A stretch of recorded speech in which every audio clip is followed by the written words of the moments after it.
ഹേ സിനിഫൈൽസ്, അപ്പോൾ എല്ലാവർക്കും ചാനലിൽ സ്വാഗതം. ഇന്നത്തെ സിനിമ അപ്ഡേറ്റ് ഉണ്ട്. ഇന്നലെ കുറേ ട്രെയിലർ മഴ തന്നെ ആയിരുന്നല്ലോ. 3 സിനിമയുടെ ട്രെയിലറാണ് വന്നത്. ഒന്ന് ഐ ആം ഗെയിമാണ്. ചിത്രത്തിൻ്റെ ട്രെയിലർ എനിക്ക് കുഴപ്പമില്ലാത്ത രീതിയിലാണ് തോന്നിയത്. ഒരു 2 മിനിറ്റിന് അടുത്തുണ്ടായിരുന്നു ട്രെയിലർ. എങ്കിലും അത്യാവശ്യം സ്റ്റൈലിഷ് മേക്കിംഗ് ആണ്. അത്യാവശ്യം പൈസ മുടക്കിയിട്ടുണ്ട്. കളർ ഗ്രേഡും സംഭവമൊക്കെ അടിപൊളിയാണ്. പക്ഷേ എന്തോ ഒരു കുറവ് പോലെ എനിക്ക് തോന്നി. നിങ്ങളുടെ അഭിപ്രായങ്ങൾ രേഖപ്പെടുത്തുക. രാമായണം എന്ന സിനിമയുടെയും ട്രെയിലർ റിലീസ് ചെയ്തിട്ടുണ്ടായിരുന്നു. 4 മിനിറ്റാണ് സിനിമയുടെ ഈ ട്രെയിലറിൻ്റെ ഡ്യൂറേഷൻ. ഇത് സത്യം പറഞ്ഞാൽ യാഷ് തൂക്കിയെന്ന് മാത്രം നമുക്ക് പറയാം. രാമനൊക്കെ കൊള്ളാം, സീത എല്ലാ പരിപാടിയും കൊള്ളാം. ആദിപുരുഷൊക്കെ വെച്ചുമ്പോൾ ബെറ്ററാണ് ഇതിൻ്റെ VFX പരിപാടി. മ്യൂസിക് എല്ലായാലും കിടു തന്നെയാണ്. അപ്പോൾ എന്തായാലും അടുത്തൊരു ഷുവർ ബ്ലോക്ക് ബസ്റ്റർ തന്നെയാണ് ചിത്രം.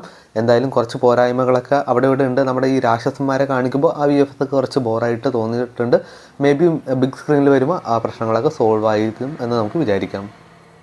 അതുപോലെ തന്നെ നമ്മുടെ DC എന്ന ചിത്രത്തിൻ്റെ ട്രെയിലർ റിലീസ് ചെയ്തിട്ടുണ്ടായിരുന്നു. ട്രെയിലറിൽ നിന്നും നമുക്ക് അനിരുദ്ധിനെ മാത്രം എടുത്ത് പ്രത്യേകിച്ച് പറയേണ്ടി വരും. കാരണം അത്രയ്ക്ക് കിടിലം വർക്ക് തന്നെയാണ്. പിന്നെ നമ്മുടെ ലോകേഷ് നല്ല കിടിലായിട്ട് ചെയ്തിട്ടുണ്ട്. എന്തായാലും ചിത്രം ഒരു വയലൻസ് ഒക്കെ നിറഞ്ഞൊരു പരിപാടി തന്നെയായിരിക്കും. ഗംഭീര ചിത്രം തന്നെ ആവട്ടെ. ഈ 3 ട്രെയിലറിൽ എനിക്ക് കൂടുതൽ ഇഷ്ടപ്പെട്ടത് നമ്മുടെ രാമായണം സിനിമയുടെ ട്രെയിലർ തന്നെയാണ്. ഇനി അടുത്തത് നമ്മുടെ പൃഥ്വിരാജും കരീന കപൂർ അഭിനയിക്കുന്ന ധൈർ എന്ന ചിത്രത്തിൻ്റെ ഒരു പുതിയ ഫസ്റ്റ് ലുക്ക് വന്നിട്ടുണ്ട്. ഈ വരുന്ന സെപ്റ്റംബർ 18 തീയതിയാണ് ചിത്രം തിയേറ്ററിലെത്തുക. മമ്മൂക്കയുടെ അടുത്ത ഏറെ പ്രതീക്ഷയുള്ള ചിത്രം നമ്മുടെ നിധി സഹദേവ് ചിത്രമാണ്. ചിത്രത്തിൻ്റെ ഒരു കാസ്റ്റ് അപ്ഡേറ്റ് ഉണ്ട്. ജീൻ പോൾ ലാലും നമ്മുടെ സിദ്ധാർത്ഥ് ഭരതനൊക്കെ ചിത്രത്തിൽ ഉണ്ടെന്ന് പറയുന്നുണ്ട്. അപ്പോൾ എന്തായാലും ചിത്രം ഗംഭീര ചിത്രം തന്നെ ആവട്ടെ. ഇത്തിരി വൈകിയാണെങ്കിലും നമ്മുടെ കാട്ടാളം എന്ന സിനിമയുടെ ഒരു അപ്ഡേറ്റ് വന്നിട്ടുണ്ട്. ചിത്രം OTTയിൽ എത്തുകയാണ്. നമ്മുടെ മനോരമ മാക്സ് ആണ് OTT സാറ്റലൈറ്റ് റൈറ്റ്സ് വാങ്ങിച്ചിരിക്കുന്നത്. കമ്മിങ് സൂൺ പോസ്റ്റർ വന്നിട്ടുണ്ട്. കാർത്തിയുടെ സർദാർ 2 എന്ന ചിത്രത്തിൻ്റെ ഒരു അപ്ഡേറ്റ് ഉണ്ട്. ചിത്രത്തിൻ്റെ ടീച്ചറിൻ്റെ ഒരു അപ്ഡേറ്റ് ഇന്ന ദിവസം വരുന്നതായിരിക്കും. ചിലപ്പോൾ റിലീസ് ചെയ്യണ ആ ഒരു ഡേറ്റും സമയമൊക്കെയാവാം വരുന്നത്. വിഷ്ണു വിശാൽ, നമ്മുടെ ഐശ്വര്യ ലക്ഷ്മി എല്ലാവരും അഭിനയിച്ച ചിത്രമാണ് ഘട്ട ഗുസ്തി 2. ചിത്രം അങ്ങനെ OTTയിൽ എത്തുകയാണ്. ചിത്രം തിയേറ്ററിൽ വൻ വിജയം തന്നെയായിരുന്നു.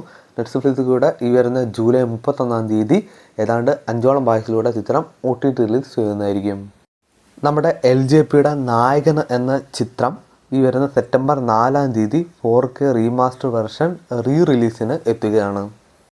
ഇന്ന് ജൂലൈ 31 നമ്മുടെ ചാക്കോച്ചൻ്റെ ഉന്മാദം എന്ന ചിത്രം തിയേറ്ററിൽ എത്തിയിരിക്കുകയാണ്. അപ്പം ചിത്രം ഗംഭീര ചിത്രമാവട്ടെ. BTS വീഡിയോ ഇപ്പോൾ യൂട്യൂബിൽ അവൈലബിൾ ആണ് ചിത്രത്തിൻ്റെ. ഇനി അടുത്ത ലാസ്റ്റ് അപ്ഡേറ്റ് നമ്മുടെ അവറാച്ചൻ ആൻഡ് സൺസ് എന്ന ചിത്രത്തിൻ്റെ റിലീസ് മന്ത് വന്നിട്ടുണ്ട്. സെപ്റ്റംബർ മാസമാണ് റിലീസ് ചെയ്യുന്നത്. അപ്പോൾ ഇതുപോലത്തെ OTT വാർത്തകളും സിനിമ വാർത്തകളൊക്കെ അറിയാൻ വേണ്ടി ചാനൽ സബ്സ്ക്രൈബ് ചെയ്യുക, കൂടെ സപ്പോർട്ട് ചെയ്യുക.